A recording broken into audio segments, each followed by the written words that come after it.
Labadiena, brangūs žinių radijo klausytojai. Prie mikrofono Giedrė Baltrušytė ir laida Radijo lentyna. Leidykla Vaga Lietuvos skaitytojams pristato jau antrą Argentinos rašytojo Alfredo Abarkos romaną Moters galia.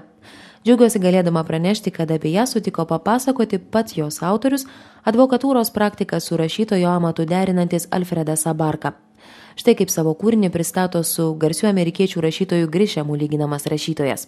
Bueno, el libro nace a raíz de una noticia periodística que en definitiva era un homicidio. Ši istorija yra paremta tikrai įvykusiu faktu, nugirsta žinia apie susišaudymą. Knygoje pasakojama apie paprastą moterį Marcelą, namų šeimininkė, kuri užsiema vaikų priežiūrą. Vieną dieną jai netikėtai pranešama apie tai, kad jos vyras buvo nušautas. Kiek vėliau, besitvarkydama namuose, tarp vienos knygos puslapių ji randa nuorodą į sąskaitą banke. Tada prasideda ieškojimai ir įsisuka korupcijos bei nusikaltimų istorija, o moteris iki tol besijutusi silpna randa savyje jėgų tęsti teisybės paieškas. Marcela susipažįsta su žmogumi, kuris iš pradžių nori ją nužudyti, tačiau galiausiai tampa jos meilužiu. Visa kita skaitytojai sužinos perskaitę knygą.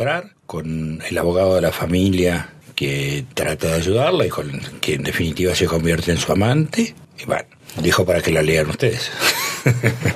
Kad ir kaip būtų apmaudu, dėl laiko stokos viso pokalbio su Argentinos rašytoju Alfredu Abarka išgirsti negalėsite, tačiau parengiau jums skirto jo pasakojimo santrauką.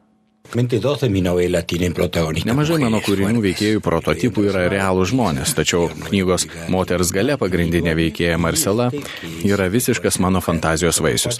Taip sutapo, kad abi Lietuvoje išleistos knygos yra kaip tik tos dvi, kuriuose pagrindinė veikėja yra stipri moteris. O moteris nesvarbu, stiprios ar silpnos man tiesiog patinka. Svarbiausia, kad jos būtų protingos, patrauklios ir gracingos. Apskritai personažų favoritų neturiu, net ir rašymo ritualų jokių neturiu. Esu advokatas, skaitau paskaitas universitete, todėl rašau, kai tik randu laisvą minutę. Arba galiu ištrūkti į pajūrį, ar dar kur nors, kur ramu.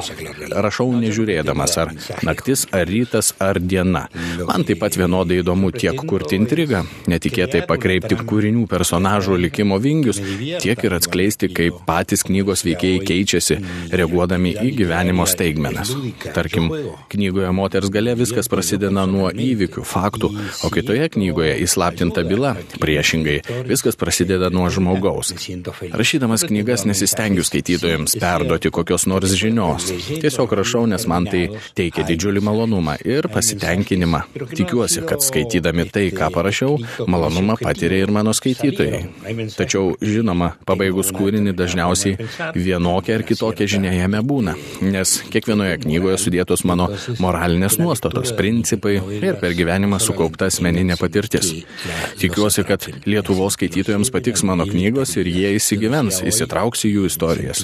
Apskritai, jaučiuosi be galo pagerbtas ir sujaudintas, kad tokioje tolimoje šalyje, kuri nuo Argentinos nutolusi 11 000 kilometrų, kažką sudomino mano kūryba ir mano knygos yra skaitomas. Kai rašiau, tikrai buvau tikras, kad rašau argentiniečiams, bet jos atkeliavo net iki Lietuvos. Ir tai neįtikėtina. Tan distinto como es lo italiano en Argentina. Eso me enorgullece mucho y me siente muy feliz por ello. Visiems suintriguotiems primenu, kad 68 metų argentiniečio Alfredo Abarkos knygą Moters galia išleido leidykla Vaga.